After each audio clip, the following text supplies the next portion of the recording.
ইন্নামাস সাবিলু আলাল্লাযিনা ইয়াযলিমুনান নাস ওয়া ইয়াবগুনা ফিল আরদি বিগাইরিল হক ইলা আখিরি আয়াত।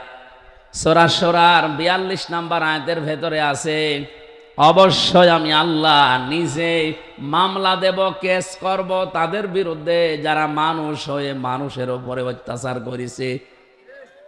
শুধু করেছে আল্লাহ এমন দেননি, ইয়াজলিমুন এটা মজারে, বর্তমান ভবিষ্যৎ, প্রেজেন্ট ফিউচার। আল্লাহ পাক যদি বলতেন ইয়াজলিমুন আল মুসলিমুনা, যারা মুসলমানদের উপরে অত্যাচার করে বা করবে, তাহলে আয়াতটা আমি পড়তাম না। আল্লাহ দিয়েছেন ইয়াজলিমুন আন নাস। বলেন তো হিন্দু কি মানুষ না? আরো জোরে বলেন, খ্রিস্টান মানুষ না? এ পৃথিবীতে মানুষ পদবাচ্চে যারাই বিবেচিত, তাদের উপরে যদি কেউ জুলুম করেন, অত্যাচার করেন, তার অধিকার নষ্ট করেন, আপনি লিখে নিতে পারেন আপনি আল্লাহর মামলার আসামি। আমি তো কোরআনের আয়াতের এই চোখ লাগিয়েছি, বাস্তবে দেখতে পাচ্ছি আমার এই দেশে বহু মানুষ এখন অলরেডি আল্লাহর মামলার আসামি হয়ে বসে আছে। বুঝে বলছেন তো ঠিক নাকি? নিজের ওয়াজ আবার নিজের ওপরে পড়ে না যেন। আপনি টের পাচ্ছেন আমি কি বললাম? আপনি যখনই দেখবেন আপনার দ্বারা মানুষের অধিকার নষ্ট হচ্ছে, তার হক নষ্ট হয়, তার উপরে জুলুম হয়ে যায়, নির্যাতন হয়, আপনি ভেবে নেন, চিন্তা ভাবনা করে বিশ্বাস করতে পারেন যে আপনি আর দুনিয়ার হামজার মামলার আসামি না, আপনি সরাসরি আল্লাহর মামলার আসামি। এবার একটা গোপন তথ্য বলছি, এদিকে তাকান। এই ওঠাওঠি করে কারা গো? একটু বসেন ভাই, ঘন্টা খানিক সময় দেন। পরিচিত একটা আয়াত বলছি, আপনি দেখবেন একটা তথ্য এখানে আছে, ইন্না মাআল উসরি ইসরা ফাইন্না মাআল উসরি ইসরা। আল্লাহ পাক বলেন অবশ্যই কষ্টের সাথে সুখ, না কষ্টের পরে সুখ? কষ্টের সাথে। যদিও এখন বাংলা আমরা যেগুলো অনুবাদ করা দেখি, এখানে কষ্টের পরে লিখে দিয়েছে, আরবিতে বাদ মানে পরে, এ শব্দটা কোরআনে এখানে নেই। এখানে আছে মা, মা মানে সাথে, সঙ্গে। আল্লাহ জানাতে চেয়েছেন অবশ্যই কষ্টের সাথে সুখ। এতটুকু যদি বাংলা অর্থ হয়ে যেত, সত্যি কথা বলছি, আয়াত নিয়ে আমিও ভাবতাম না। আয়াতের ভেতরে গুরুত্বপূর্ণ শব্দ হচ্ছে উসরুন। দেওয়ার আগে আল্লাহ দিয়েছেন এর আগে আলিফ লাম, এটা নির্দিষ্ট, এটা মারেফা। কিন্তু ইসরা দেওয়ার আগে আল্লাহ আলিফ লাম দেয়নি।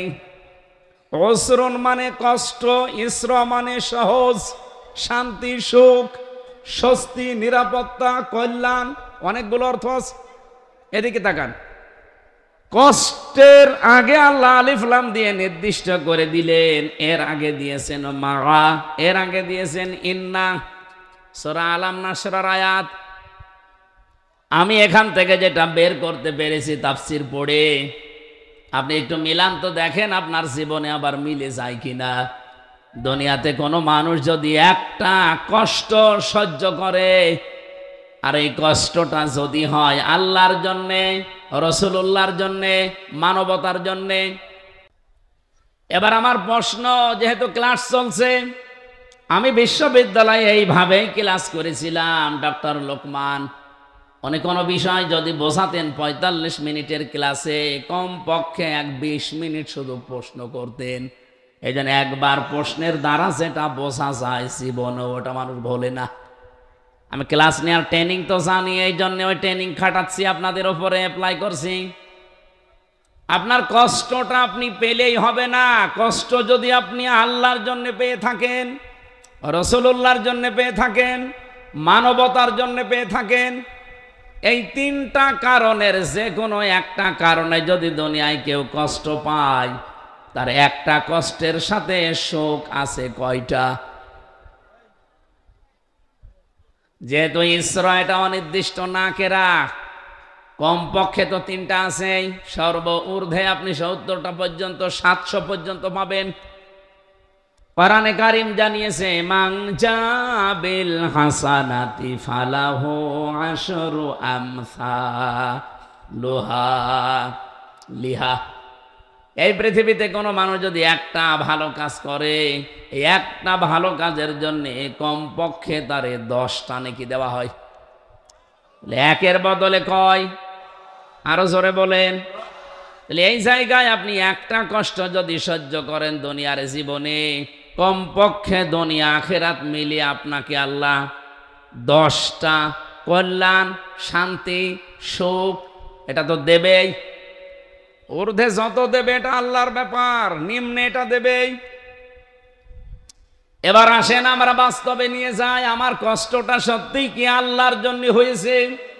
আমার কষ্টটা কি রাসূলুল্লাহর বিধান মানতে গিয়ে হয়েছে? আমার কষ্টটা কি এই দুনিয়াতে মানবতার পক্ষে থাকতে গিয়ে হয়েছে? এই 3 কারণের বাইরে যদি কোনো মানুষ কষ্ট পায়, ওই কষ্টের কারণে যে সে সুখ পাবে, শান্তি পাবে, স্বস্তি পাবে, নিরাপত্তা পাবে, এ কথা কোরআনে নেই। বহু মানুষ আছে পরকীয়া প্রেম করে কষ্টে আছে। এই দেশে নেই পরকীয়া প্রেম নেই?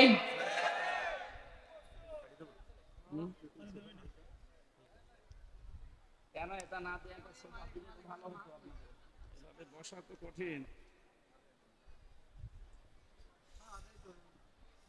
বসা যায় না কাঠের চেয়ারে। আমার রিমান্ডে এই 3 বছরে যে টর্চার করেছিল, মানে দেখানো যায় না, খালি বলা যায়। এ যা অত্যাচার হয়েছিল পেছনে, ও ম্যাডাম ছাড়া কাউরে দেখানো সম্ভব না। এই জন্যে বসতে পারি না। এই তোলা নরম অথবা সোফা হলে একটু ভালো বসে থাকতে পারি, তাছাড়া 10 মিনিট পর পর আবার উঠে দাঁড়ানো লাগবে। ওইটা থাকলে ভালো হতো, এখন নেই যেহেতু থাক, কষ্ট হলেও ঘন্টা খানিক থাকবেন। আর এটা দিয়েছেন, এটা হালকা কাজ হবে। আমি এই যে পর্যন্ত বললাম, বলেন এ পর্যন্ত আপনি বুঝেছেন কিনা? আলেম যারা আছে আমার মনে হয় তারা হালকা বুঝতেছে। আপনার কষ্ট হওয়া লাগবে আল্লাহর জন্যে, রসুলের জন্যে, মানবতার জন্যে। আপনি যদি পরকীয়া প্রেম করে কষ্ট পান, ওই কষ্টের জন্য সুখ পাবেন? এই জন্য এই কষ্টতে যারা আছেন, এই কষ্ট লাঘব করা দরকার। এই মুহূর্তে তওবা করে ফিরে আসেন যে না, আমি আর ওই লাইনে নেই। যারা রাজি আছেন দেখে হাত তোলেন তো। ঠিক আছে, তাহলে 180 মাইল বেগে চলছে এই এলাকায়। কুষ্টিয়াবাসী যে কথাটা তুলছিলাম আপনাদের সামনে, তাহলে আপনাকে কষ্ট পাওয়া লাগবে ওই 3টা কারণে। তাহলে দুনিয়াতে আপনি মাস্ট বি 10টা শান্তি, সুখ, কল্যাণ পাবেন। আখিরাত মিলে কত পাবেন এটা আল্লাহ ভালো জানে, আমি জানি না। দ্বিতীয়বার দেখবেন আয়াতটা আল্লাহ আবার রিপিট করেছেন, ফাইন্না মাআল উসরি ইসরা। কিন্তু মানুষ যদি এই পৃথিবীতে একটা শান্তি পায়, সুখ পায়, কিন্তু এই সুখটা যদি হয় অবৈধ সুখ, তার একটা অবৈধ সুখ ভোগ করার কারণে দুনিয়া আখিরাত মিলে আল্লাহ তাকে কমপক্ষে 10টা অশান্তি, অকল্যাণ, অপমান, অপদস্থ এর ভেতরে তাকে ফেলবেই। কি বুঝলেন বলেন তো এখান থেকে এই 2টা আয়াত? আপনি যদি অবৈধ কোনো সুখ ভোগ করেন দুনিয়ায়, তাহলে একটা সুখের কারণে কমপক্ষে 10টা লাঞ্ছনা, গঞ্জনা, অপমান, অপদস্থ, অকল্যাণ এগুলো আপনার জীবনে ভোগ করা লাগবে 10টা। এর উপরে কত আছে আমি জানি না, আল্লাহ জানে। এবার আপনি বাস্তবে বাংলাদেশের সাথে মিলান, বহু মানুষ এই দেশে অবৈধ সুখ ভোগ করেছে বিভিন্ন ক্ষমতার মসনদে বসে। সুখটা তাদের বৈধ ছিল না, কারণ আপনি সুখ বৈধভাবে ভোগ করতে হলে মানুষের স্বীকৃতি লাগবে। অন্তত অন্য 54 বছরের অন্য হলো বাদে দিলাম, এই 3 টার্মে যেহেতু আমি নিজে উপস্থিত, আমার 18 বছর থেকে আমি যদি ভোট দিতে পারতাম, এখন আমার 33 বছর, আমি 3 বার অন্তত ভোট দিতে পারতাম। আমি তো একবারও পারি নাই, আমার বয়সী যারা তারাও পারে নাই। এক কথা বলেন না কেন?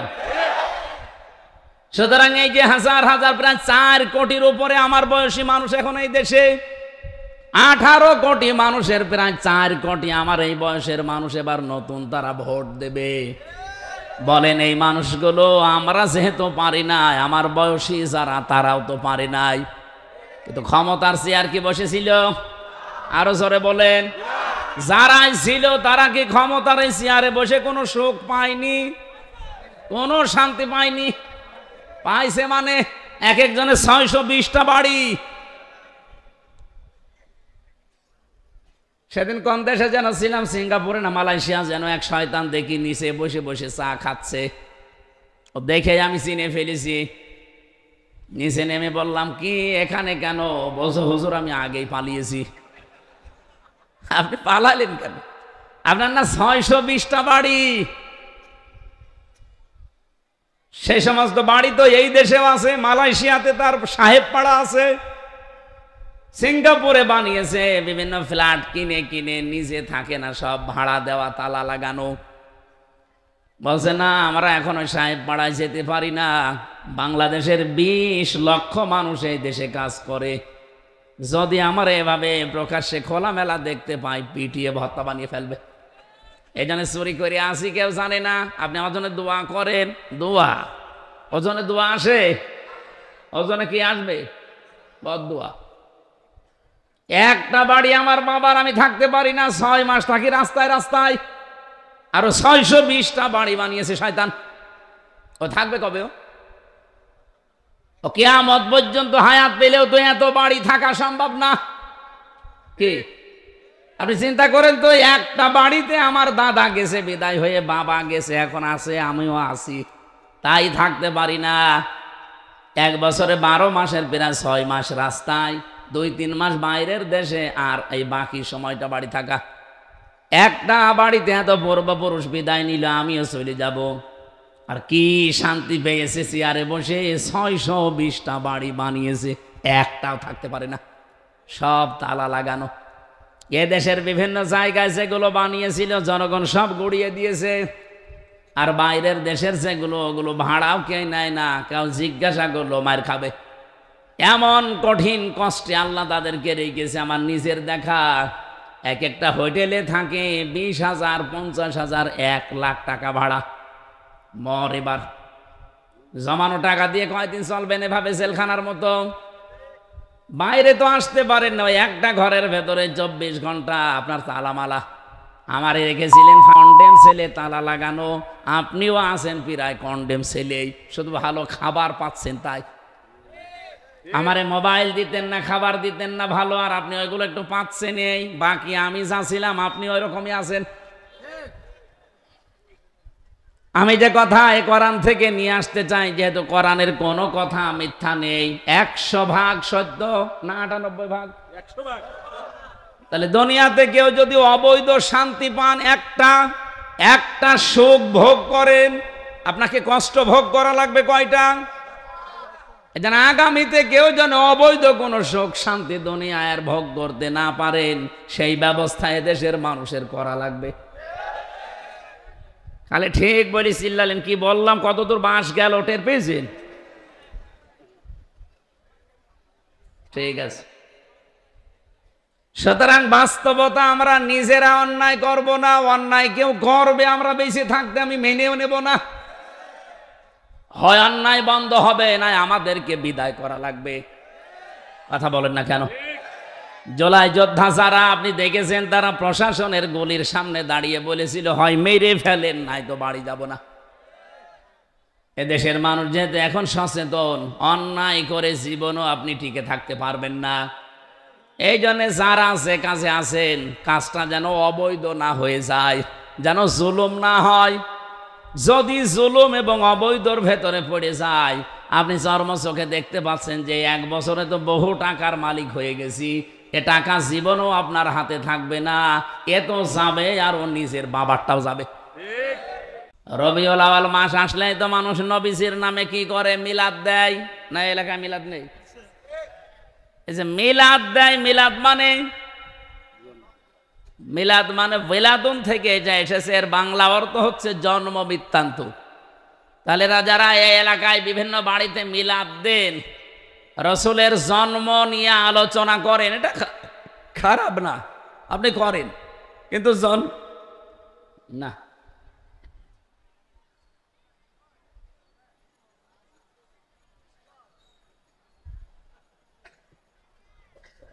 ঠান্ডা হয়ে গেছে, থাক, কিছু লাগবে না।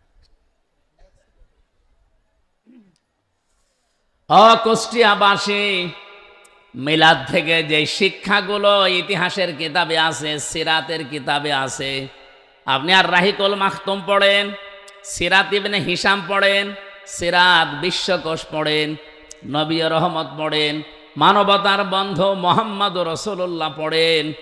আমি প্রায় 13টা গ্রন্থ পড়া শেষ করে এইটা পেয়েছি মিলাদে। মিলাদ যদি কেউ পড়তে চান, দিতে চান, তারে কমপক্ষে 27টা শিক্ষা নেওয়া লাগবে। একটাও নেয় না, আন্দাজে মিলাদ পড়ছে, ইয়া নবী, ভাই যা শুরু হয়ে গেছে। এবার আসেন তো একটা শিক্ষা নিয়ে যাই।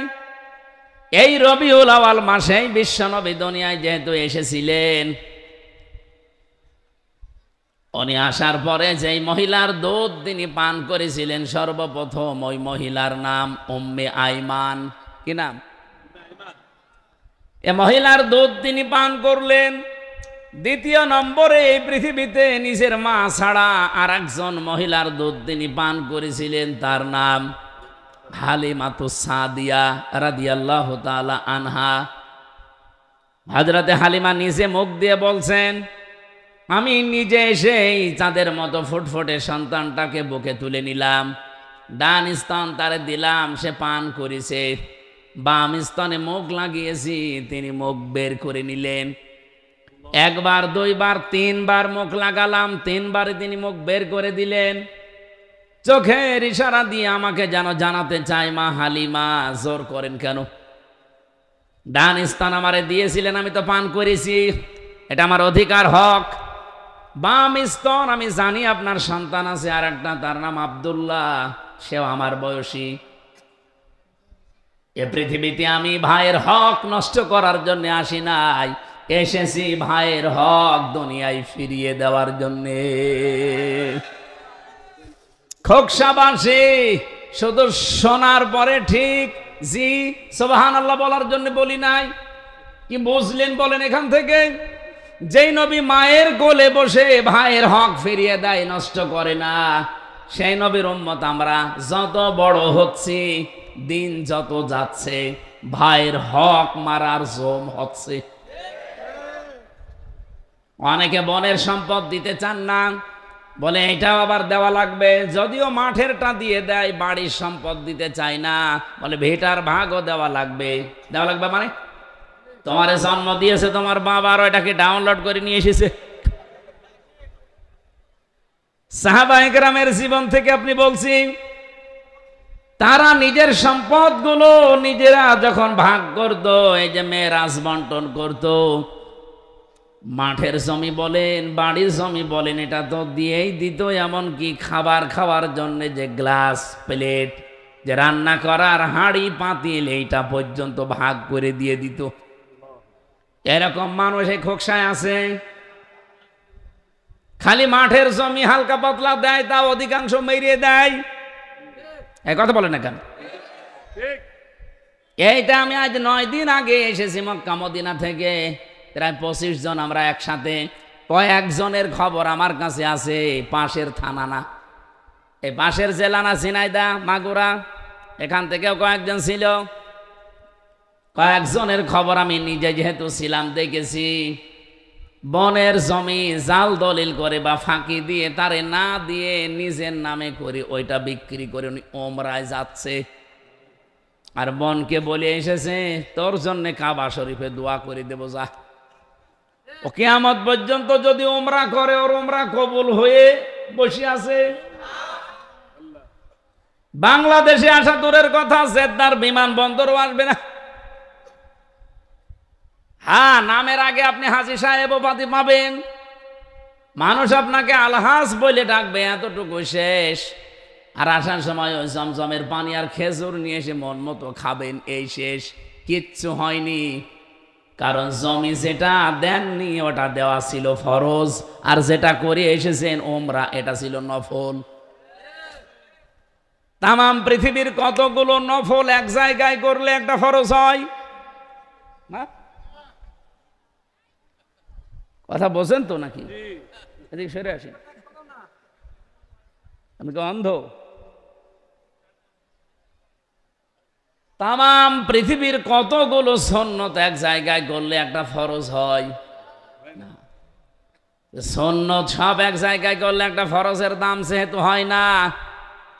আপনি যেটা করে আসলেন ওমরা, এটা কি সুন্নত ছিল না ওমরা নফল ছিল?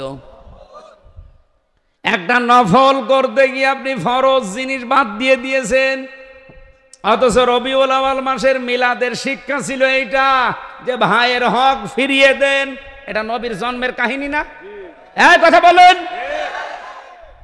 বিশ্ব নবী নিজে যেটা করেছিলেন তার দোদ ভাই আব্দুল্লাহর জন্যে, নবীজি শুধু দোদ ভাইয়ের জন্য করেননি, এটা শুধু দোদ ভাইয়ের সাথে আচরণ করে আমাদের জানিয়ে দিলেন, আল মুসলিম ও আখুল মুসলিম।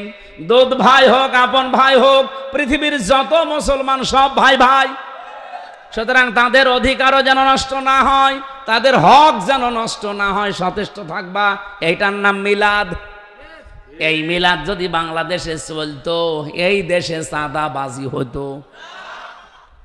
আমি কি বেশি বলে ফেললাম? অনেক ভাইয়ের হক ফিরিয়ে দিচ্ছেন, মায়ের স্তনে দুধে মুখ লাগায় না। আর কত মানুষ আছে অবৈধ ইনকাম করে চাঁদাবাজি করে মিলাদ দিচ্ছে। যে আপনি টাকা পেলেন কোথায় ভাই? বসে চাঁদার টাকা, দোয়া করেন। কোথায় আছি আমরা? আমি যে কথা তুলতে গিয়ে পর্যন্ত এসেছি তার নাম জুলুম। তার নাম কি? কোন মানুষ যদি সত্যি জুলুমকারী হয়ে যায়, অত্যাচারী হয়, এই মানুষ ফিরে গেলে ফিরে আসবে এমন গ্যারান্টি আর নেই।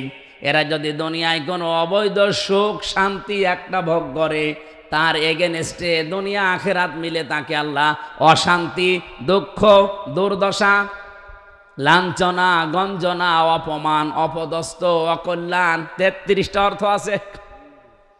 আপনাকে আমার আল্লাহ কমপক্ষে 10টা ভোগ করাবেই। আমি নাম ধরেই বলছি, হাসিনা এই 15 বছরে বহু অবৈধ সুখ সে পেয়েছে, অবৈধ শান্তি ভোগ করেছে। এক কথা বলেন না কেন? জনগণের রায় না নিয়ে গেলেই সেটা অবৈধ হবে। সুতরাং অবৈধ ক্ষমতা পেয়ে যারাই শান্তিতে ছিলেন তারা লিখে নিতে পারেন দুনিয়া আখিরাত মিলে 10টা। একটা সুখের কারণে 10টা করে অশান্তি ভোগ করবেন। তাহলে কেবল শুরু। 15 বছরে যারা জান্নাতে ছিলেন তাদের অশান্তি, অপমান, অপদস্থ, অকল্যাণ কেবল শুরু।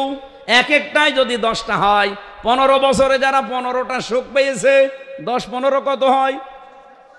150টা অশান্তি ভোগ করবেন দুনিয়ায়, অপমান হবেন 150 বার, অশান্তি ভোগ করবেন 150 বার, অকল্যাণ পাবেন, অস্বস্তি হবে আপনার জীবনে, তারপরে সুখের মুখ চোখে দেখবেন। আমি মনে হয় মূল কথা যেটা সেটা বলতে পেরেছি, আপনি বুঝেছেন তো? আমরা আগামীতে কোনো অবৈধ সুখ ভোগ করতে চাই? আমরা যদি সুখ ভোগ করি, শান্তি ভোগ করি, এটা কার জন্য বলেন তো? আমার যে হাদিস ছিল পড়া, মান আহাব্বা লিল্লাহি ওয়া আবগাদা লিল্লাহি ওয়া আতাআ লিল্লাহি ওয়া মানাআ লিল্লাহি ফাকাদ ইসতাকমালাল ঈমান। কোন মানুষ যদি কাউকে ভালোবাসে সেটা যেন আল্লাহর জন্য বাসে, কাউকে যদি আপনি ঘৃণা করেন এটা যেন আল্লাহর জন্য হয়। বলেন তো, আমরা জালেমকে দেখতে পারি না আমার নিজের ব্যক্তিগত স্বার্থে না আল্লাহর জন্য? বলেন বলেন। কোন মানুষকে আমি যে ভালোবাসি, আল্লাহ বলা, আল্লাহর পথে চলা মানুষকে, এটা কি আমার নিজের জন্য না আল্লাহর জন্য? 3 নাম্বারে, আমি কাউকে কিছু দিয়ে থাকি, দান করি, তাও আমি আল্লাহর জন্য করব, লোক দেখানোর জন্য না। আমি যদি কাউকে কিছু দিতে নিষেধ করে থাকি, না দেই, সেটা হবে আমার আল্লাহর জন্যে ব্যক্তিগত রাগের কারণে, হিংসার কারণে। বলেন বলেন। এই চারটা কথা শুনতে যত সহজ মনে হচ্ছে, মেনে নেওয়া অত সহজ না। আপনি কাউকে ভালোবাসবেন, সে আপনার দলের লোক না, সে আপনার শত্রু বংশের লোক, কিন্তু তাকে ভালোবাসা লাগবে কার জন্যে? বাংলাদেশে হাদিসটা এখন 100 ভাগ দরকার। এক কথা বলছেন। কাউকে ঘৃণা করলে আপনি ব্যক্তিগত স্বার্থে না, গোষ্ঠীগত স্বার্থে না, দলীয় স্বার্থে না, আল্লাহর জন্য ভালোবাসা লাগবে, ঘৃণা করা লাগবে। যে তোরে আমি দেখতে পারি না কারণ তুই আমার আল্লাহ বিরোধী। আমি আপনাকে কিছু দেব, দান করব, এটা আমার শুধুমাত্র আল্লাহর জন্য হওয়া লাগবে। আমি যদি নিষেধ করে থাকি, আমি দেব না, কার্তিক অবল বসে আছি, দেব না, এটা আমার আল্লাহর জন্য। নবীজি বলেন ফাকাদ ইস্তাকমালাল ঈমান, সে যেন তার ঈমানকে পরিপূর্ণ করে নিল। বলেন সুবহানাল্লাহ। এই হাদিস মানার সময় এখন 100 ভাগ এসে গেছে। আমি সহ যারা শুনলাম, এই বাংলাদেশে হাদিসটা মেনে আমাদের ঈমানকে যেন পরিপূর্ণ করে নিতে পারি। বলেন আমিন। তাহলে নবীজি মক্কা থেকে মদিনায় যে হিজরত করেছিলেন, জালেম অবস্থায় না মাজলুম? এই জন্য আল্লাহ গ্যারান্টি দিয়েছিলেন, লা রাদ্দুকা ইলা মাআদ, আপনাকে আমি ফেরত নিয়ে আসব। কিন্তু যারা জালেম হয়ে বিদায় নেয়, তাদের ফেরত নিয়ে আসবে আল্লাহ। এ কথা কোরআনে আছে, হাদিসে আছে, ইতিহাসে পেয়েছেন। তাহলে আন্দাজে বুক বাঁধেন আশায় কোন কারণে? কি বলতে চায় আপনি বুঝে ফেলেছেন, এই জন্য আমি নিচে নামলাম না। সুতরাং সব ওই মিথ্যা আশা, মিথ্যা আকাঙ্ক্ষা বাদ দেন, যেটা বাস্তবের সাথে মেলে সেই দিকে আসেন। জালেমরা এই পৃথিবীতে, বিশেষ করে বাংলার মাটিতে, আর ফেরত আসতে পারবে না। আর কেউ যদি জালেম হয়, যে অবস্থা আমাদেরকে শিখিয়েছে 36শে জুলাই, কেউ না জালেম যদি আগামীতে তৈরি হয়, সে টিকেও থাকতে পারবে না ইনশাআল্লাহ।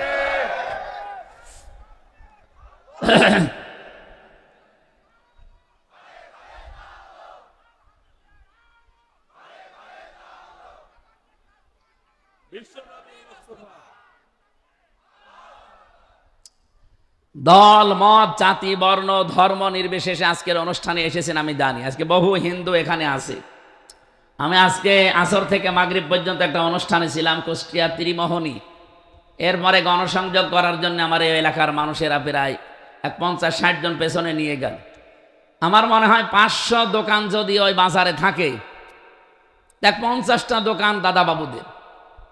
হিন্দু পেয়েছি কারণ তার চেহারা দেখলেই তো বোঝা যাচ্ছে যে হিন্দু। এখানে আমার মনে হয় বহু মানুষ এলাকায় যদি হিন্দু বসবাস করে থাকে, তারাও এসেছে কোরআনের জন্য। কারণ কোরআন শরীফ শুধু মুসলমানদের জন্য না। কি কথা বলেন? হাদা বায়ানুল লিন্নাস হুদাল লিন্নাস, মানুষ পদবাচ্চে যারা বিবেচিত, তাদের জন্য আল্লাহ কোরআন দিয়েছেন। এই জন্য আপনি যদি মানুষ হয়ে মানুষের উপরে জুলুম করেন, আপনি কিন্তু আর দুনিয়ার মানুষের টার্গেট না। আপনি টার্গেট কার? আপনি সরাসরি আল্লাহর মামলার আসামি। আমরা যেন এরকম দুর্ভাগ্যে পড়ে না যাই, খুব সচেতন থাকা লাগবে। আমার দ্বারা কারো অধিকার যেন, হক যেন নষ্ট না হয়। আল্লাহ মেনে চলার সুযোগ করে দাও। বলেন আমিন। দ্বিতীয় নম্বরের শিক্ষা হচ্ছে, নবীজি এই মাসে দুনিয়াতে আসার পরে তিনি যেখানেই গেছেন, সেখানেই আল্লাহ রহমত দিয়ে ভরে দিয়েছেন। হযরতে হালিমা বলেন যে এই গাধা বা খচ্চর নিয়ে এসেছিলাম, এটা নিজেই নড়তে পারে না। আমি আস্তে আস্তে সবার পেছনে পড়ে গেছি। আমি নিজে মক্কা থেকে সেই জায়গায় গিয়েছিলাম, 100 কিলোমিটার তায়েফ। এখন তো পাহাড়ে রিং রোড করা, এভাবে ঘুরতে ঘুরতে ওঠা যায়। 1500 বছর আগে হযরতে হালিমা যখন এসেছিলেন তায়েফ থেকে, এই পাহাড়ি এলাকায়, এই শহরটা, ওই সময় তো আরে রিং রোড ছিল না, সিঁড়ি দেওয়া ছিল না। পাথর ধরে ধরে কত কষ্ট করে এসে আমি আসতে আমার দেরি হয়ে গেছে। সবাই দেখি ধনের দোলাল দোলালি যারা, তাদেরকে নিয়ে চলে গেছে। আমার ভাগে পড়ে আছে একেবারে ওই জীর্ণ শীর্ণ ঘরে, আমেনার ঘরে। আল্লাহর নবীর ঘরের সামনে দাঁড়িয়ে তার দাদা আব্দুল মুত্তালিব দুহাত তুলে হাঁকার দিচ্ছে, আহ্বান জানাচ্ছে। এই ঘরের ভেতরে একটা এতিম বাচ্চা, মাসুম বাচ্চা আছে। বেশি টাকা কড়ি দেওয়া যাবে না, যার ভালো লাগে পছন্দ হয় তাহলে নিয়ে যেতে পারেন। হযরতে হালিমা বলেন, সর্বশেষ আমি এসে দেখি কেউ আর নেই, সবাই আমার আগেই চলে গেছে। ঘরের ভেতরে প্রবেশ করে দেখলাম একেবারে খালি হাতে ফেরত যাওয়ার চাইতে অন্তত কিছু নিয়ে যায়। হযরতে হালিমা তো সাদিয়া বলেন, আমি তখন মুশরিকা, আমি ঈমান আনি নাই, আমি মুশরিকা, একজন অমুসলিম মেয়ে লোক, আমি আল্লাহ কি রাসূল কি ওগুলো আমি বুঝি না, কারণ আমার কাছে ওই দাওয়াত আসে নাই। অথচ আমি ঘরের ভেতরে প্রবেশ করে দেখি আকাশের চাঁদ যেন আমেনার কোলে ধরা দিয়েছে। দেখতে যেহেতু ভালো লেগে গেছে, স্বামীর সাথে পরামর্শ করলাম যে দেখতে তো ভালো লাগছে, কি করা যায়। নিয়ে চলো। শুধুমাত্র কোলে তুলে নিয়েছি, আমার স্তনে এমনিতেই দুধ ছিল না, তাকে তুলে নেওয়ার সঙ্গে সঙ্গে আমার স্তনে আল্লাহ দুধ দিয়ে ভরে দিয়েছে। আমি বাইরে এসে দেখি আমার স্বামী ছাগল বলে বকরি বলে যেটা, এখান থেকে 2 বালতি দুধ দহন করে নিয়ে আমার সামনে হাজির। জিজ্ঞাসা করলাম, দুধ পেলেন কোথায়? স্বামী আমারে ডাক দিয়ে বলে, হালিমা কি একটা কেরামতি বুঝলাম না, কিছুক্ষণ আগে যেই বকরির স্তনে দুধও ছিল না, হঠাৎ দেখি তাদের স্তনগুলো দুধে পরিপূর্ণ হয়ে গেছে। আমি কিছু নিয়ে এসেছি, এখনো পর্যন্ত স্তনে দুধ আছে। হযরতে হালিমা বলেন, শুধু আমি তুলতে দেরি, খচ্চরের ওপরে যে গাদা নড়তে পারতো না সেটা এখন দ্রুত গতিতে চলতে আরম্ভ করেছে। বাড়িতে নিয়েছিলাম, আমি নিজে গিয়েছিলাম হালিমার বাড়িতে। এবার ওই বাড়ি এখন নেই, কিন্তু সেই দৃশ্যগুলো মনে হচ্ছে। ওখানে যাবার পরে দেখি আমার খেজুর গাছগুলো মরে শেষ, খেজুর ছিল না। তো মুহাম্মদুর রাসূলুল্লাহকে আমার বাড়ির এরিয়ায় প্রবেশ করাতে দেরি, পাকা পাকা খেজুর ধরতে দেরি হয়নি। গোয়ায় পানি ছিল না, দেখি পানি চলে এসেছে। যতদিন আমার কাছে মোহাম্মদ এই ছেলেটা ছিল, ততদিন অভাব কারে বলে আমি চোখে দেখিনি। অভাব আমার আল্লাহ সব দূর করে দিয়েছে। এটা রেকর্ড হচ্ছে, এই জন্য বলছি, পৃথিবীর মুসলমানেরা, রবিউল আউয়াল মাস খালি নবীর মিলাদ পড়ে সিরাত আলোচনা করে শেষ করে দেবেন আপনি না। এই যে 27টা শিক্ষা বলছিলাম, একটা পেলাম কি, ভাইয়ের হক ফিরিয়ে দেওয়া লাগবে। 2 নম্বরে রহমত ছিলেন তিনি, ওমা আরসালনাকা ইল্লা রাহমাতাল লিল আলামিন। আল্লাহ কিন্তু আলম বলেন নাই, আলামিন দিয়েছেন। রহমাতাল লিল মুসলিমিন বলেন নাই, রহমাতাল লিল আলামিন বলেছেন। আমি আমার নবীকে তামাম পৃথিবীতে যত জগৎ আছে, যত জগৎ আমি বানিয়েছি, সব জগতের জন্য আমার নবীকে আমি রহমত করে পাঠালাম। হযরতে হালিমা একজন মুশরিকা মহিলা।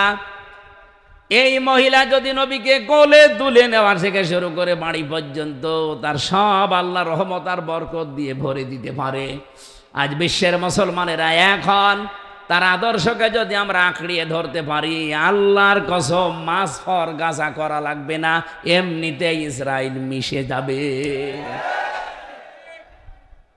তিনি যেখানে যাচ্ছেন সেখানে রহমত বরকতে আল্লাহ ভরে দেয়।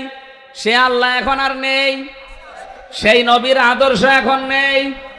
ফাইনা তাযহাবুন, কোথায় যাচ্ছেন আপনি? আসেন, ফিরে আসেন রাসূলের আদর্শের দিকে। বিশ্ব নবী মুহাম্মদুর রাসূলুল্লাহ এই রবিউল আউয়াল মাসে এসেছিলেন রহমত হয়ে। আমাদেরও উচিত আমাদের জীবনটা যদি ভরে নিতে হয় আল্লাহর রহমত দিয়ে, তার আদর্শ বাদ দিয়ে কোনো বাবা চাচার আদর্শ দিয়ে হবে না। এখনো পর্যন্ত বাংলার মানুষকে এটা আমি বোঝাতেই পারি না, যাদের আদর্শ মুহাম্মদুর রাসূলুল্লাহ বাদ দিয়ে অন্য কেউ হয়ে আছে, আপনি লিখে নিতে পারেন আপনি জাহান্নামী। আমি এটা বানালাম, আদাবুল মুফরাদের ভেতরে আছে। ইমাম বুখারী লিখেছেন, বুখারী শরীফ লেখার আগে কিতাবটা তিনি লিখেছেন, প্রথম অধ্যায়ে তিনি দিয়েছেন 6টা কারণে মানুষ বিনা হিসাবে বিনা বিচারে জাহান্নামে যাবে, কোনো কথা আল্লাহ জিজ্ঞাসাও করবে না।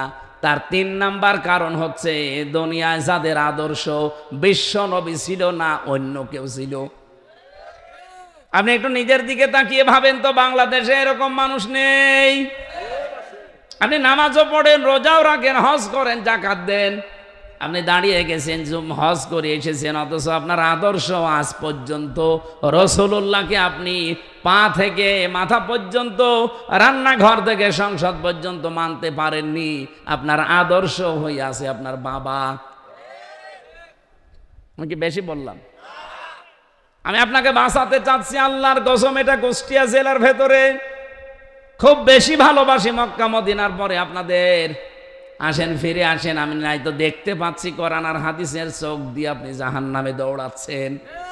আশা করছে আপনার বিবেকে ধাক্কা লাগবে। এরপরেও যদি কারো ধাক্কা না লাগে, আমার মনে হয় ওর কুকুরে প্রসাব করেছে বিবেকে। এটা বলছে ঠিক। এটা উপন্যাস পড়ছিলাম। এক লোক শ্বশুর বাড়ি যাচ্ছে, রাস্তার পাশে দেখছে একটা গন্ডার। ও গন্ডারকে কাঁতো কুতো দিয়েছে। কাঁতো কুতো দিলে তো হাসে মানুষ, মনে করছে গন্ডারও হাসবে, দেখে না। 3 দিন শ্বশুর বাড়ি থাকার পরে ফিরে আসতেছে রাস্তা দিয়ে, হঠাৎ দেখে গন্ডার ওখানে আছে, এবার হাসতেছে। কি গো, 3 দিন আগে তোরে কাঁতো কুতো দিলাম, তখন তো হাসলে না, এখন হঠাৎ করে হাসতেছ? গন্ডার বলছে, বন্ধু 3 দিন সময় লেগেছে চামড়া ভেদ করে কাঁতো কুতো লাগতে। গন্ডারের কাঁতো কুতো লাগতে সময় লাগে কয়দিন? আমাদের সাথে সাথে আল্লামা সাঈদী 50-60 বছরে কাঁতো কুতো দিয়েছে। কথা বলছে। আমরাও বিভিন্ন কায়দায় কাঁতো কুতো দিচ্ছি। 15 বছরের ভেতরে আমি তো প্রায় 11 বছর ময়দানে কথা বলেছি। ডাইরেক্ট বলতে পারি না, ইনডাইরেক্ট কাঁতো কুতো দিয়েছি, মানুষ বোঝে নাই। এখন একটু ডাইরেক্ট দিচ্ছে, তাও বোঝে না। আমার মনে হয় এরে আর কোরআন হাদিস দিয়ে হবে না, এরে ঝড়ি কোদাল লাগবে। আশা করছে আপনার বিবেকে হালকা হলেও ধাক্কা লাগবে। আল্লাহ যেন আমাকে আর যারা এসেছি একমাত্র মুহাম্মদ রাসূলুল্লাহ বাদ দিয়ে আর কাউকে আমরা মানি না, আদর্শ হিসাবে অন্তত। এই কথা বলেন না কেন? কারণ পৃথিবীর সবগুলোর ভেতরে ধোঁকাবাজি, প্রতারণা আছে। মুহাম্মদ রাসূলুল্লাহর জীবনে প্রতারণা আছে? নেই। আপনি কাকে মানেন তার জীবনই তো আপনার কাছে পরিষ্কার না। আমি নাম ধরেই বলছি, এই দেশে যারা রাজনীতি করেন, যেহেতু রেকর্ড হচ্ছে সারা দুনিয়া এখন যায়, আপনি যদি বঙ্গবন্ধুর আদর্শ মেনে রাজনীতি করেন, কসম আল্লাহর, আপনি গ্যারান্টি দিতে জীবনেও পারবেন না যে বঙ্গবন্ধু জীবনে একটা মিথ্যা কথা বলেনি। পারবেন? বলতে পারবেন? যারা বিএনপিতে আছেন তারাও গ্যারান্টি দিতে পারেন না যে শহীদ জিয়া জীবনে একটা মিথ্যা কথা বলেনি। পারবেন না। যারা জামাত ইসলামী এই দেশে করে, তারা যদি তাদের আদর্শ মুহাম্মদ রাসূলুল্লাহ বাদ দিয়ে মাওলানা নিজামীকে মনে করেন আমার আদর্শ, আপনি জীবনেও গ্যারান্টি দিতে পারবেন না মাওলানা নিজামী জীবনে একটা মিথ্যা কথা বলিনি।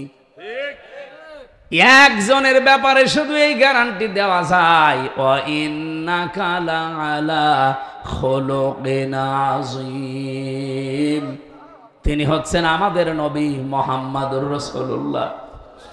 63 বছরের জীবনে একটা মিথ্যা কথা তিনি হাসির ছলেও বলেননি। সুবহানাল্লাহ বলতে পারেন না?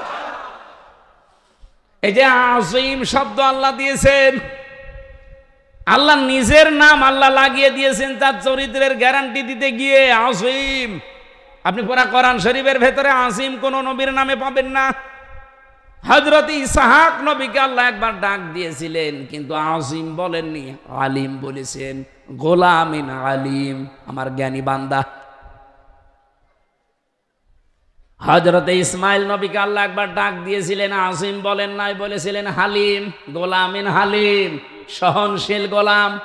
কিন্তু বিশ্ব নবীকে আল্লাহ জানিয়েছেন খুলুকিন আযীম, আমার মহান বান্দা। এমন চরিত্র তাকে দিয়েছি, কিয়ামত পর্যন্ত মানুষ শুধু অনুসরণ করে যাবে, কোল কিনারা পাবে না। জোরে বলেন সুবহানাল্লাহ। আমি আহ্বান জানাচ্ছি, আপনার হাতে পায়ে যা ধরতে বলেন আমি ধরব, কিন্তু ফিরে আসেন। নবী বাদ দিয়ে অন্য কাউকে যদি আদর্শ মানেন, মাস্ট বি আপনি জাহান্নামী।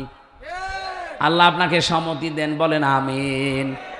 কোরআনে কারিম থেকে আমরা সূরা দাহার বা সূরা ইনসান বলা হয়, 4 এবং 5 নাম্বার 2টা আয়াত পড়েছি, একটা জান্নাতের একটা জাহান্নামের। জান্নাত এবং জাহান্নামী মানুষের কিছু শাস্তি এবং কিছু নিয়ামতের কথা আল্লাহ আমাদেরকে শোনাচ্ছেন, আমরা যেন উদ্বুদ্ধ হই এই জায়গায় যাওয়ার জন্যে। সূরা দাহার এটা মাদানী সূরা। কোন সূরা? বলেন বলেন। কোরআন শরীফের ভেতরে যতগুলো সূরা আছে, এখানে আমরা যারা কোরআনের সাথে সম্পৃক্ত কম বেশি সবাই আমরা জানি বা বিশ্বাস করি যে কোরআনে কারিমের সূরা 2 ভাগে বিভক্ত, একটা মাদানী আর একটা মাক্কি। কোনদিন চিন্তা করেছেন কেন এই নাম দেওয়া হয়েছে? কয়েকটা কারণ আমি পেয়েছি আমার এই ছোট্ট মেধার ভেতরে। একটু তাকান এদিকে ভাই। 1 নম্বরে মাদানী সূরা নামকরণ করা হয়েছে যেই কয়টা 9টা কারণ আমি পেয়েছি, তার অন্যতম কারণ হচ্ছে এটা চিনতে হলে সহজ উপায়, এর একটা চিহ্ন আছে। মাদানী সূরা যদি কেউ চিনতে চান দেখবেন সে তার ভেতরে ইয়া আইয়ুহাল্লাযীনা আমানু আছে, বা ঈমানদারকে আল্লাহ অ্যাড্রেস করেছেন। কিন্তু মাক্কি সূরার ভেতরে ইয়া আইয়ুহাল্লাযীনা আমানু নেই, আছে ইয়া আইয়ুহাল ইনসান বা ইয়া আইয়ুহান নাস। এবার আমার প্রশ্ন, যারা এখানে লেখাপড়া হালকা করেছেন তাদের কাছে একটু খেয়াল করেন তো, 92টা সূরা মক্কা আর 22টা সূরা মদিনায়। এই 92টার ভেতরে কোনো দিন আল্লাহ ইয়া আইয়ুহাল্লাযীনা আমানু বললেন না। কেন বলেননি? ওই সময় কি মক্কায় নবীজি ছিল না? বলেন বলেন। আবু বকর ছিল না? হযরত ওসমান ছিল না? এত বড় বড় ইমানদার থাকার পরেও আল্লাহ ইয়া আইয়ুহাল্লাযীনা আমানু বলেননি। ওহে যারা ইমানের দাবিদার না, বলেছেন ইয়া আইয়ুহান নাস, হে মানব মণ্ডলী। এই মানুষগুলোই যখন মক্কা থেকে মদিনায় হিজরত করে বিশ্বনবী নিজে, আবু বকর সিদ্দিক, হযরত ওমর ফারুক রিদওয়ানুল্লাহি তাআলা আলাইহিম আজমাইন, এই মানুষগুলো মদিনাতে যাবার পরে যখন রাষ্ট্র গঠন করে রাষ্ট্রটা কোরআন দিয়ে চালিয়েছে 10 বছর। কয় বছর? এই 10 বছরে যতগুলো সূরা 22টা, এই 22টা মাদানী সূরার ভেতরে আল্লাহ উল্লেখ দিয়েছেন 89 বার আছে ইয়া আইয়ুহাল্লাযীনা আমানু, ওহে ঈমানের দাবিদার। আমার এই মেধার ভেতরে এই চিন্তাটা এসেছে এই মাক্কি মাদানী সূরার এই ইঙ্গিত, এই যে চিহ্ন সিমটাম, তাদের যে সূচিগুলো দেখে এতটুকু আমি বুঝতে পেরেছি। মক্কায় নবীজি ছিলেন, আবু বকর ছিল, কিন্তু মক্কার দায়িত্বে, রাষ্ট্রের দায়িত্ব ছিল আবু জেহেল। যতদিন পর্যন্ত কোরআনে কারিমের বিধান কায়েম করা না যায়, ওই দেশে যত বড় সফি দরবেশি বাস করুক না কেন, আল্লাহর দৃষ্টিতে তারা পূর্ণাঙ্গ ইমানদার হতে পারে না। অথচ এই মানুষগুলোই মদিনায় গেছে, মদিনায় যাওয়ার পরে রাষ্ট্র গঠন করে রাষ্ট্র ক্ষমতা নিয়ে তারা কোরআন দিয়ে রাষ্ট্র চালিয়েছে।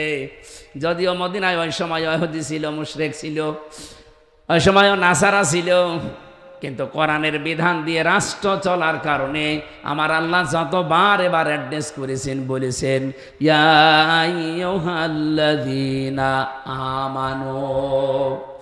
এই 54 বছরে এখনো পর্যন্ত কোরআনের 500 আইন আছে, একটাও চলে নাই। আপনি যত বড় সফি দরবের আকাশ দিয়ে উড়ে যান, হাজার হাজার মুরিদ আপনার, আল্লাহর কসম আল্লাহর দৃষ্টিতে এখনো আপনি পরিপূর্ণ ইমানদার হতে পারেননি। এই জন্যে আমরা চাচ্ছি এবার জোয়ার যখন অলরেডি উঠে গেছে, আমি তো শুধু খোকসা নিয়ে নেই, সারা বাংলাদেশের 630টা থানায় আমি কম বেশি যাচ্ছি, সারা দেশে আওয়াজ উঠেছে এবার আমরা কোরআনের আইন দেখতে চাই।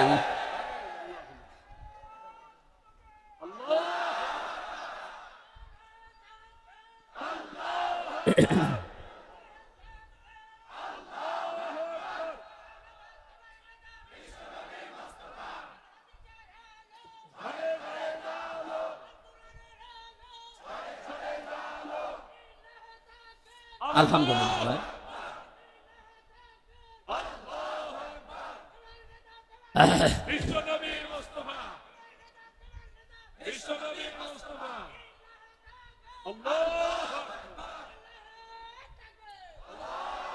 খোকসাবাসে এটা শুধু আপনাদেরকে উত্তেজিত করার জন্য বলি না, আর আমার বানানো কথাও না। এদেশের রিপোর্ট আসতেছে আন্তর্জাতিকভাবে। 100 জনের মাত্র 15 জন আগে বলতো আমরা ইসলাম চাই এই দেশে। এই 1 বছর 1 মাসের ব্যবধানে এখন 100 জনের 77 জন মানুষ বলছে আমরা এদেশে ইসলাম চাই। এমনি বলছি জোয়ার উঠে গেছে। সারা দেশের অবস্থা এখন ঠিকই। এই জন্য অনেক জালেম মাথা ছাড়া দিয়ে উঠছে, নাড়া ছাড়া দিচ্ছে।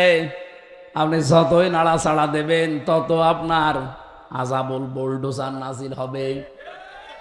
32-33 হবে, সুতরাং নাড়া ছাড়া বাদ দেন। জোয়ার যখন এসেছে একবার দেখেন না কেন কোরআন দিয়ে দেশ চললে কেমন দেখা যায়? দেখতে মনে চায় না আমাদের? আমি আপনাদের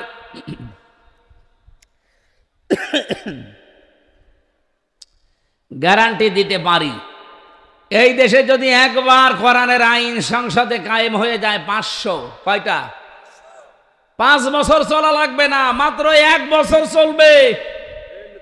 কিয়ামতের আগে এই দেশ থেকে ইসলামের কাছ থেকে কেউ কেড়ে নিতে পারবে না। আশপাশের যে প্রতিবেশীগুলো আছে দাদারা, ইমান যাদের নেই তারা তো ট্রাকের চাকা বাঁচতে হলেও ভয় মরে যায়। আর ওদের তো যে অবস্থা, আমি তো নিজে ভারতে বহুবার গেছি, আমি দেখেছি। ওদেরকে আপনি শুধু বলেন এই মেরে ফেলবো, কিন্তু ও আপনাকে বাপ না দুলাভাই ডাকবে। ভারতের বহু রাজ্যে আমি ঘুরেছি, কারণ এই দেশে আল্লাহর ওলি তো কথা বলতে দিত না। ওই দেশে মুসলমানেরা হালকা শক্ত আছে। মাঝে মাঝে বিভিন্ন প্রদেশে নিয়ে যেত, ওই মুশরিকরাও আসতো, হিন্দু যারা, তাদের সাথে মিশে দেখেছি এরা মরণকে কেমন ভয় পায়। মুসলমানদের আমার মনে হয় খাঁটি মুসলমান যারা, এদের আর যাই থাক মরণের ভয় নেই। বলেন বলেন, এটার প্রমাণ এই 36শে জুলাই। ওদের জীবনের দাম ছিল না? বলেন বলেন।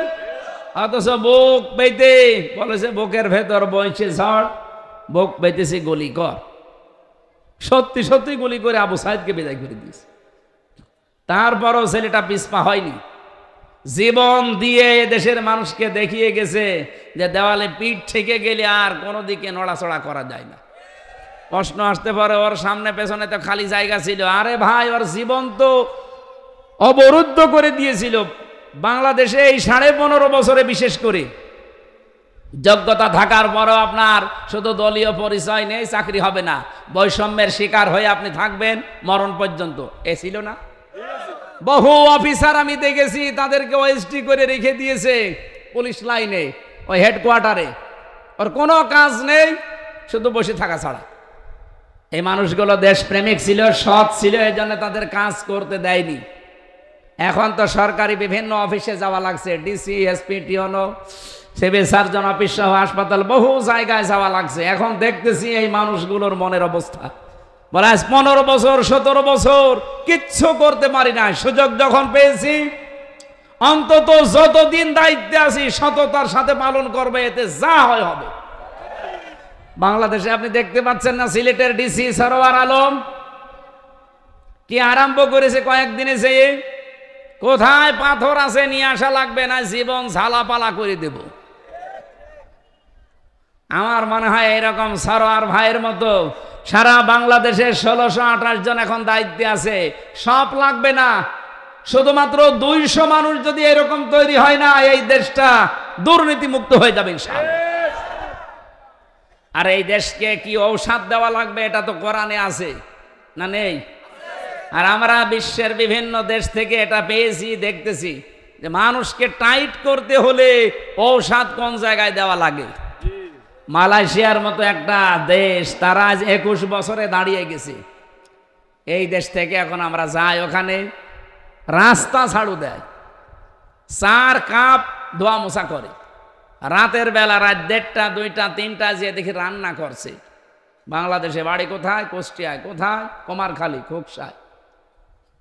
7.5 লাখ 8 লাখ টাকা খরচ করে যে 30,000 টাকাও পায়। 8 ঘন্টা 10 ঘন্টা 12 ঘন্টা ডিউটি।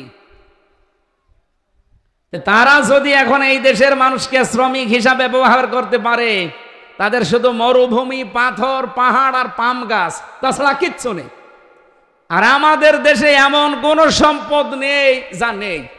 ইউরেনিয়াম থেকে শুরু করে সব আছে, শুধুমাত্র সততা এইটা নেই। এরকম কিছু মানুষকে আপনি বসিয়ে দেন, আমার কুষ্টিয়া প্রমাণ। মাওলানা নিজামী রহমতুল্লাহ আলাইহি উনি যখন শিল্পমন্ত্রী ছিলেন, জগতের এই যে চিনির মিল এ তৈরি হওয়ার পর থেকে কিয়ামত পর্যন্ত 1 বছরও লাভ হয়নি। শুধু একবার লাভ হয়েছিল যখন শিল্পমন্ত্রী ছিল মাওলানা নিজামী। তাহলে সৎ মানুষ চেয়ারে বসলে ভাঙ্গা জায়গা থেকেও যে লাভ হয় এর প্রমাণ পাননি? আর একটা প্রমাণ দিয়েছিলেন দর্শনা চিনি কলে, জীবনে কোনোদিন লাভ হয়নি ওই মিলে। অথচ উনি দায়িত্ব নিয়ে একজন জিএম কে পাঠিয়েছিলেন। জিএম আসার পরে দৃশ্যগুলো তাকিয়ে দেখলেন, রাতের বেলা এসেছে, কাউকে পরিচয় দেয়নি। আমি তো নিজে ওই সময় ওখানে পড়তাম, পাশেই মাদ্রাসা দর্শনা। এই লোকটা এসে দারোয়ানের কাছে দেখছে দারোয়ান ঘুমাচ্ছে। ডিউটি তোর 8 ঘন্টা, তোর 8 ঘন্টায় তো কোনো কিছু বের হয়ে গেলে তোর খবর আছে, তুই ঘুমাস মানে?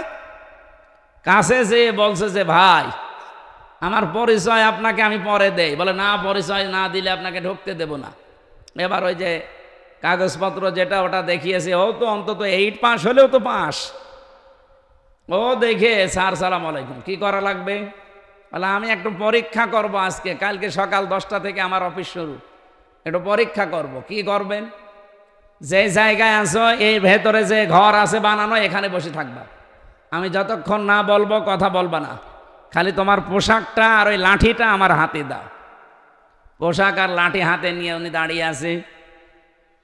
সকালবেলা 10টা পর্যন্ত অফিস শুরু হবে। 10টায় 10:45 বাজে 3 নাম্বার যে অফিসার ছিল ওই মিলের, সে আসতেছে।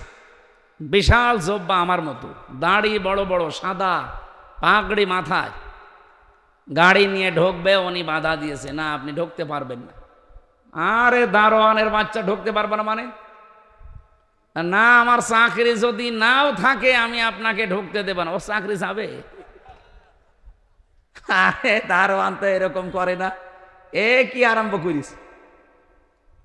ডাক দিয়ে বলছে, স্যার এখন বাজে কয়টা? 10:45। আপনার আসার কথা 10টায়, আপনি 45 মিনিট লেট করে আসলেন।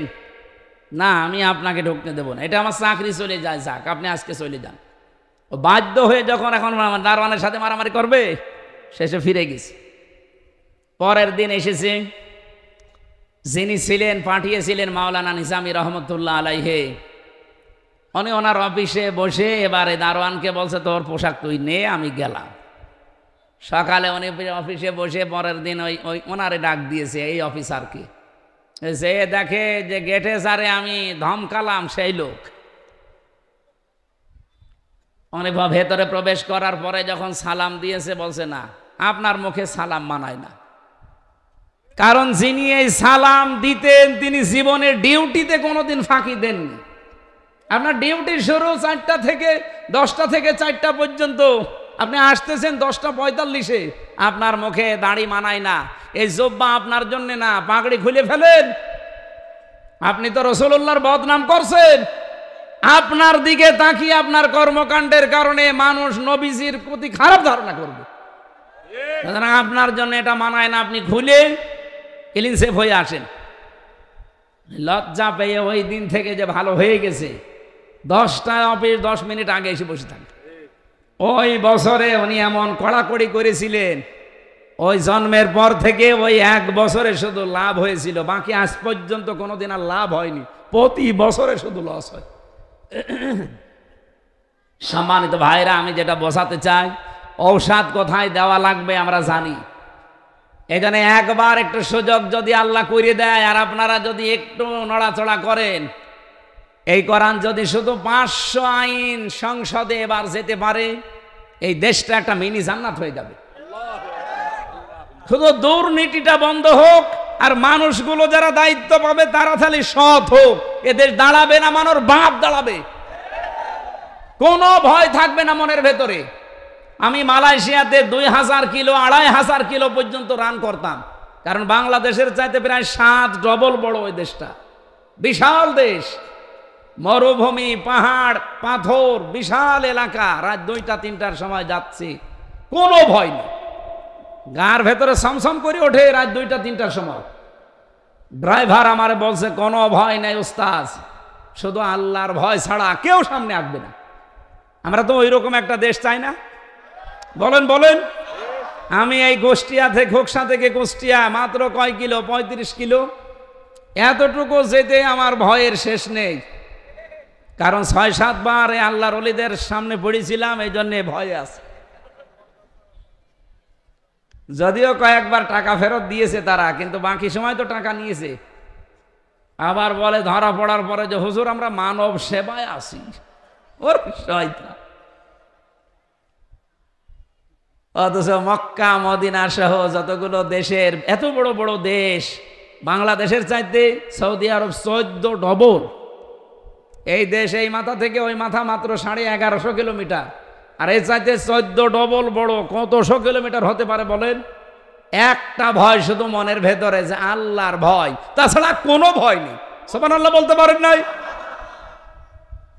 আল্লাহর নবী বলেন, ইদা কানা উমারাউকুম খিয়ারুকুম, হে আমার উম্মতেরা, তোমাদের ভেতরে যারা নেতা হবে তারা যদি তোমাদের সবচাইতে ভালো মানুষগুলো হয়, ওয়াগিনিয়াউকুম সামাহাউকুম, যখন তোমাদের দেশের ধনী মানুষগুলো দানশীল হবে, ওমরুকুম শুরা বাইনাকুম, যখন সব কাজগুলো পরামর্শের ভিত্তিতে করা হবে, ফাজহারুল আরদি খায়রুল লাকুম মিন বাতনিহা, তখন তোমাদের কবরে যাওয়া লাগবে না, এই জমিনটাই তোমাদের জন্য জান্নাত হয়ে যাবে। সিস্টেম অপর পৃষ্ঠায় দেখুন হাদিসের দ্বিতীয় অংশ, ওয়াইদা কানা উমারাউকুম শিরারুকুম, যখন দেশের দায়িত্বশীল নেতারা খারাপ চরিত্রের অধিকারী হবে, খারাপ মানুষ হবে, ওয়াগনিয়াউকুম বুখালাউকুম, দেশের ধনী মানুষগুলো যখন কৃপণ হয়ে যাবে, ওমরুকুম ইলা নিসাইকুম, যখন সব কাজে খালি মেয়েদের টানা হবে, ফাবাতুনুল আরদি খায়রুল লাকুম মিন যাহরিহা, আমি নবী বললাম তখন দুনিয়ার এই জমিনের চাইতে কবরের জমিনটাই তোমাদের জন্য ভালো হবে। সেই অবস্থা এখন না? বলেন বলেন। আমরা হাদিসের ওই প্রথম অংশটা এবার বাস্তবে বাংলাদেশে 300 এমপির ভেতরে যদি সত্যি 151 জন কোরআন বুকে নিয়ে সংসদে এবার যেতে পারে, আর প্রত্যেক সংসদ অধিবেশনে যদি আইনগুলো পাশ করতে পারে, আপনি দেখবেন 1 বছরের ভেতরে বাংলাদেশটা মিনি জান্নাত হয়ে গেছে। মারিং কাটিং থাকবে না, চাঁদাবাজি থাকবে না, টেন্ডারবাজি থাকবে না, দুর্নীতির দল থাকবে না। একটা অফিসের নাম বলেন তো যেখানে দুর্নীতি হয় না? কোরআনে কারিমের আজকের আয়াতের ভেতরে আল্লাহ কিছু শাস্তির কথা দিয়েছেন জাহান্নামী মানুষদের। এই কারণে ইন্না আ'তাদনা লিল কাফিরিনা সালাসিলা ওয়া আগলালা ওয়া সাঈরা। এই যে সাঈর, এটা একটা জাহান্নামের একটা নাম। জাহান্নামের যতগুলো স্তরের নাম আছে তার ভেতরে এইটাও একটা নাম, এটা একটা দরজার নাম। জাহান্নাম একটা, জান্নাত একটা, কিন্তু তাদের স্তরের নাম আছে 100টা। আমি পেয়েছি কোরআনের ভেতরে জান্নাতের স্তর 100টা, আর জাহান্নামের স্তর পেয়েছি 17টা। আমরা 7টা জানি আর 8টা জানি, জানেন না এটা? জান্নাত কয়টা? 8টা। জাহান্নাম কয়টা? 7টা। এইটাই আমরা এতদিন জানতাম। কোরআনে কারিমে আমি সূরা হিজরের ভেতরে পড়তে গিয়ে 44 নম্বর আয়াতে পেয়েছি, আল্লাহ রাব্বুল আলামিন বলেন, লিকুল্লি বাবিম মিনহুম জুজুম মাকসুম লাহা সাবআতু আবওয়াব। জাহান্নামের দরজা 7টা। জাহান্নাম কয়টা? একটা। জাহান্নামের দরজা 7টা। দুনিয়াতে যে যে ধরনের অপরাধ করে আল্লাহ পাক তাকে ওই ধরনের দরজা দিয়ে প্রবেশ করায়। আজকের যে দরজা তার নাম সাঈর। এই দরজা দিয়ে সর্বপ্রথম প্রবেশ করবে তারা যারা কাফের। কি আর কাফের কি? এখানে যারা চাষ করে খান, কৃষক, জমি জায়গায় যারা চাষ করেন, তাদেরকে কিন্তু আরবিতে কাফের বলা হয়। কি আরবিতে কি বলে? আরবিতে তাদের কাফের বলা হয়, বাংলায় চাষি বা কৃষক বলা হয়, ইংরেজিতে ফার্মার বলে। জিনিস কিন্তু একই। এখন যদি আপনি সৌদি আরবে বাস করে চাষবাস করে খান, আপনাকে ফার্মার বলবে না, কৃষক বলবে না, চাষি বলবে না, বলবে কাফের। কেন? যারা চাষ করে খায় এই মানুষগুলো কি করে যে তাদের কাফের বলা হয়? তারা জমিনের ভেতরে বীজগুলো বপন করে উপরে মাটি দিয়ে ঢেকে দেয়। কথা বলে না কেন? এই পৃথিবীতে যেই মানুষগুলো আল্লাহর কোন বিধান জানার পরে গোপন করে রাখে, চেপে রাখে, জানতে দেয় না, এগুলো এক প্রকার কাফের। আর বাংলাদেশে এই কাফের বেশি। কে জানে না সম্পদের যাকাত দিতে হয়? কে জানে না বলেন? অথচ 100 জনের 98 জন দেশে যাকাতকে জরিমানা মনে করে। তাহলে যাকাত জানার পরও যারা গোপন করে রাখে, চেপে রাখে, ঢেকে রাখে, এরা আরবিতে কি?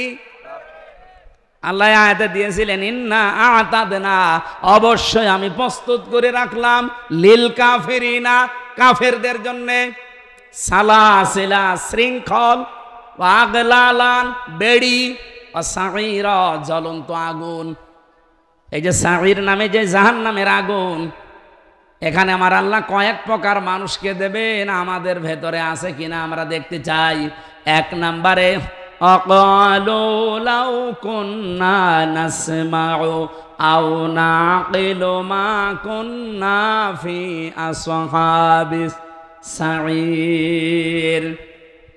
জাহান্নামের ফেরেশতারা জিজ্ঞাসা করবে জাহান্নামে কেন আসলে? সাঈর নামক জাহান্নামের জ্বলন্ত আগুন, এটা কুণ্ডি আগুনের কুণ্ড কেন আসলে এখানে? যত মানুষ জাহান্নামে যাবে তারা এক বাক্যে বলবে যে দুনিয়ায় আমরা আমাদের কমন সেন্স যেটা ছিল, বিবেক যেটা ছিল, এটা আমরা কাজে লাগাইনি, আর আমরা শোনার পরেও না শোনার ভান করে থাকতাম। ও বাংলার মুসলমানেরা বলেন তো, আয়াতের সাথে আমাদের জীবন অনেকের মেলে না? মেলে না? তাহলে আমরা অনেকেই জাহান্নামে সাঈরে অলরেডি বাসিন্দা হয়ে গেছি, শুধু মরব আর জাহান্নামে সাঈরের আগুন আল্লাহ কবরে লাগিয়ে দেবে। 2 নম্বরের দিকে তাকান। আমি কোরআন থেকে কোট করে করে বলছি, বানানো কথা না। ইন্নাল্লাযীনা ইয়াকুলুনা আমওয়ালাল ইয়াতামা যুলমান ইন্নামা ইয়াকুলুনা ফি বুতুনিহিম নারা ওয়া সায়াসলাউনা সাঈরা। বলেন আল্লাহু আকবার। এটা সূরা নিসার 11 নম্বর আয়াতে আছে, 10 নম্বর আয়াতে আছে, 4 নম্বর পারার 17 নম্বর পৃষ্ঠা 14 নম্বর লাইনে পাবেন। রব্বুল আলামিন বলেন, নিশ্চয় যারা এতিমের মাল খাচ্ছে এবং খাবে, একুলুনা, এটা মোজারে, বর্তমান, ভবিষ্যৎ, প্রেজেন্ট, ফিউচার। এখন যারা খাচ্ছেন, ভবিষ্যতেও যারা খাবে, জুলুম করে, ফাঁকি দিয়ে, অন্যায় ভাবে, ফাইল আটকিয়ে অনেকে এতিমের মাল খায়। এখন বলেন উনি তো আর এতিম না। না, আমার নিচে যারা দায়িত্বে আছে সব আমার কাছে এতিম। এক কথা বলেন না কেন? একটা রাস্তার বাজেট হয়েছে 100 টাকা মন্ত্রণালয় থেকে। আপনাদের এই মালিক গ্রামের এই রাস্তাটা মনে করেন 100 টাকা বাজেট হয়েছিল। এই টাকাটা এখানে পর্যন্ত আসতে 97 টাকা আল্লাহর ওলিরা সব খেয়ে ফেলে, 3 টাকা দিয়ে রাস্তা বানায়। রাস্তার দায়িত্বে যিনি ছিল, আমি কথা বলেছি তার সাথে, এই লোকটা আমারে বলছিল, হুজুর আমরা তো রাজনীতি করা মানুষ, এদেশে রাস্তার ব্রিজের জন্য যত বাজেট আসে, এই সচিবের সাথে আমি কথা বলে দেখলাম, উনি বলছিল মাত্র 3 টাকা খরচ হয়, আর 97 টাকা ওখান থেকে এই মেম্বার পর্যন্ত সব পেটের ভেতরে ঢোকায়। এই যে যা বাজেট হয়েছিল এদেশের জনগণের বাজেট না?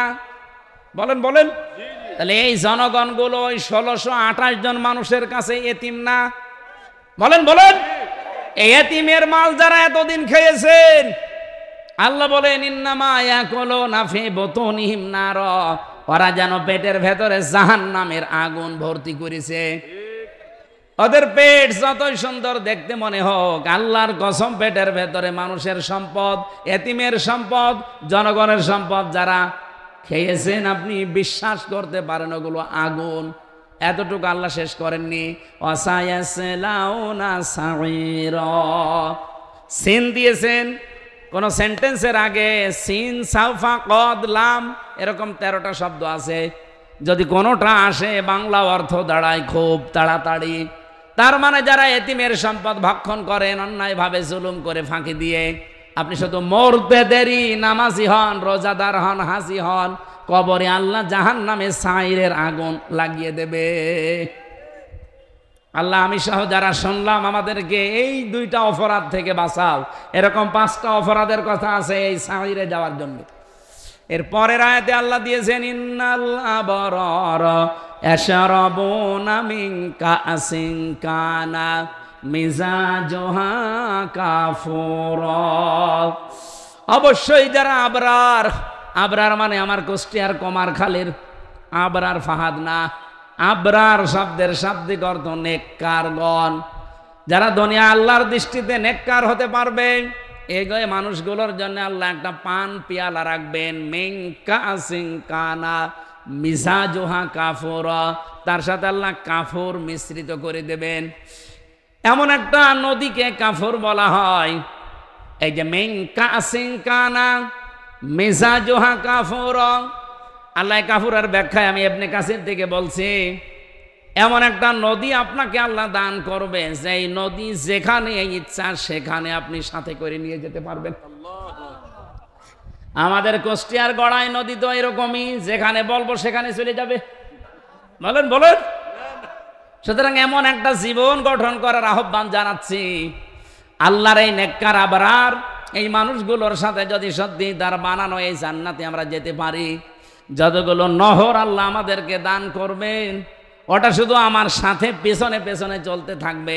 এখন আমার মনে হচ্ছে আমি নদী নিয়ে কক্সবাজার চলে যাব, আমার সাথে এই দুধের নহর সাথে সাথে চলে যাবে।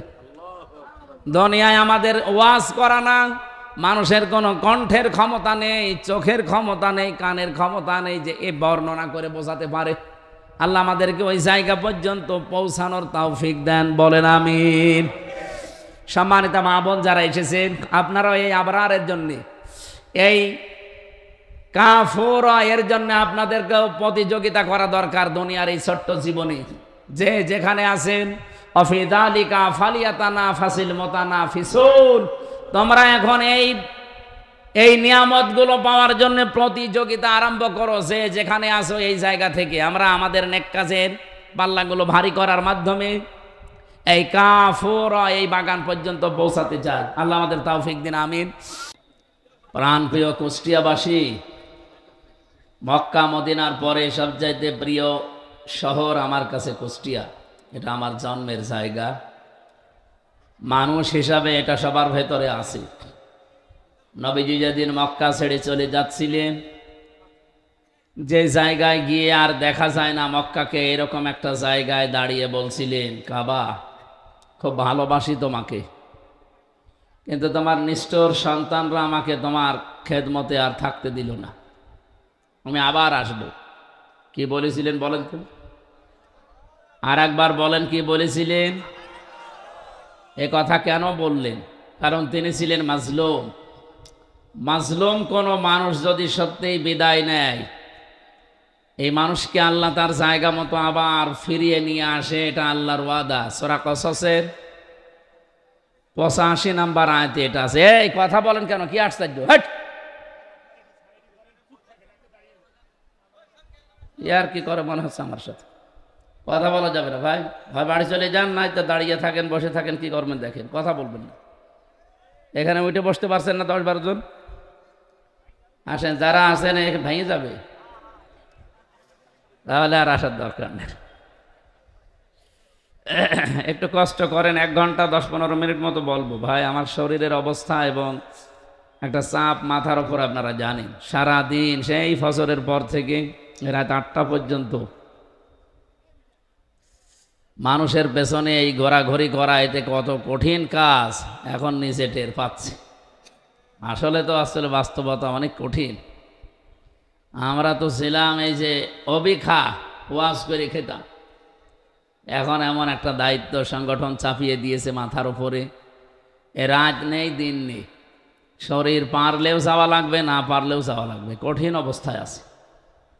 এরপরও আবার এখানে আসার পরে এই যে ঠান্ডা পানি খেয়ে সমস্যা হয়ে গেছে।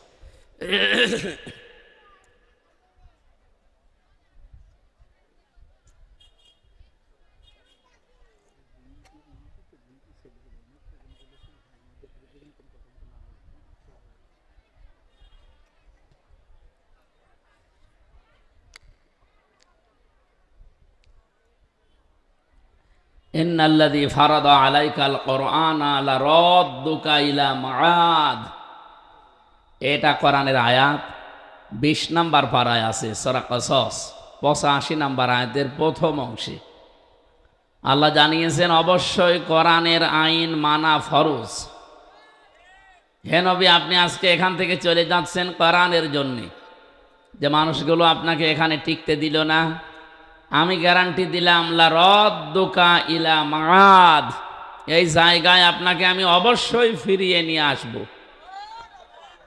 আমি তাফসীর পড়তে গিয়ে আয়াতের ব্যাখ্যায় দেখেছি বিশ্ব নবীকে আল্লাহ ফেরত নিয়ে এসেছিলেন মাত্র 10 বছরের ব্যবধানে। কয় বছর? এবং তিনি এসেছিলেন বীরের বেশে। বিজয় হওয়ার পরে তিনি এসে শুধু মদিনা না, মক্কা না, পুরা আরব জাহান তিনি শাসন করে গেছেন। এই পৃথিবীতে তিনি দেখিয়েছেন আমি এখান থেকে যেটা শিক্ষা দিতে চাই, মানুষ আজ যারা মাজলুম অবস্থায় টিকে থাকতে পারে না নিজের এলাকায়, তাদেরকে আল্লাহ অবশ্যই বীরের বেশে ফিরিয়ে নিয়ে আসবে। এই আয়াতটাকে শুধু 1500 বছর আগেই ছিল না, এখনো আছে। কিয়ামত পর্যন্ত এই আয়াতের সাথে যাদের বাস্তব জীবন মিলবে, প্র্যাকটিক্যাল লাইফ যাদের মিলবে, অবশ্যই তাদের আল্লাহ ফেরত নেবে। কিন্তু আছে না? বলেন না কেন? কি কিন্তু? কি কিন্তু? কোন জালেম যদি বিদায় নেয়, ও কিয়ামতের আগে আর ফিরে আসে না, এটা ফাইনাল। আপনারা জানেন 511 বছর হয়ে গেল। 511 বছর আগে একবার পালিয়েছিল লক্ষণ সেন, ওই এখনো আজ পর্যন্ত ফিরে আসেনি। ও আর ফিরে আসার সম্ভাবনা আছে? ও কোথায় আছে? শ্মশানে। আমরা এই কয়েক বছরের ভেতরে যাদেরকে পালিয়ে যেতে দেখলাম, একটাও কি আজ পর্যন্ত ফিরে এসেছে? তাহলে আমাদের যেটা গেল তারে নিয়ে যারা আশায় থাকেন যে না আপা আসবে, তাহলে কোরআন শরীফ তো মিথ্যা হয়ে যাবে। কারণ আপা তো আর মাজলুম হয়ে যায়নি, গেছে জালেম হয়ে।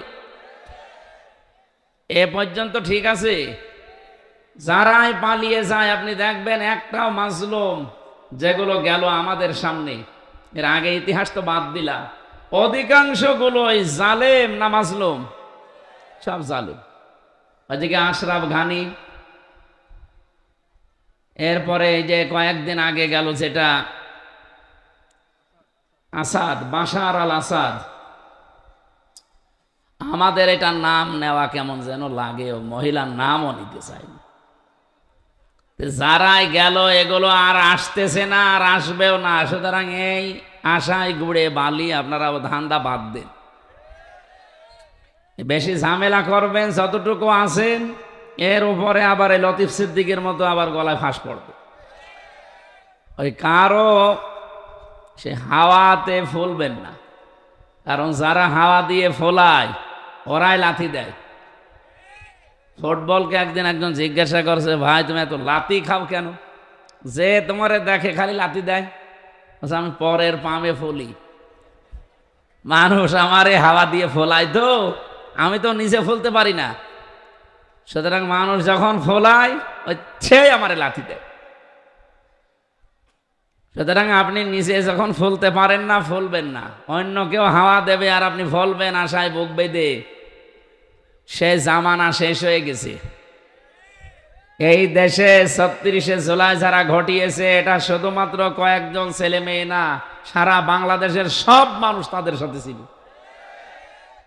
এমনিতেই ছোটখাটো কোনো বিষয় নিয়ে মনোমালিন্য হতেই পারে, কিন্তু এ বিষয়ে একমত দেশে যারা সত্যি জালেম ছিল, যারা অন্তত ৩,২32 জন মানুষ অলরেডি হত্যার সাথে জড়িত, 40,000 মানুষ এখনো হাসপাতালের বেডে বাড়িতে কাতরাচ্ছে, এখনো অনেক ঘাস শুকিয়ে যায়নি। আর আপনি আন্দাজে আশা করেন কি করি? আপনি কি মরে গেছেন? আপনার বিবেকে কি মরে গেছে? এখানে আশা করছি ওই রকম আশা আমরা যেন আর কেউ না করি। আগামীতে করলে যতটুকু আছে আবার আজাবুল বুলডোজার নাজিল হয়ে দেখা যাচ্ছে 32-33 হয়ে যাবে। এখনো যে কটা কবর মবর আছে ওগুলো কিন্তু 33 করে ফেলবে মানুষ। এখনো রাগ গেছে? বলেন, জালেমদের প্রতি রাগ আপনার যদি শেষ হয়ে যায়, আল্লাহ বলেন আমি জালেমদের ওপরে যা রেগে আছি এটা জীবনেও শেষ হবে না, কারণ আমি নিজে জালেমের বিরুদ্ধে মামলা দায়ের করব।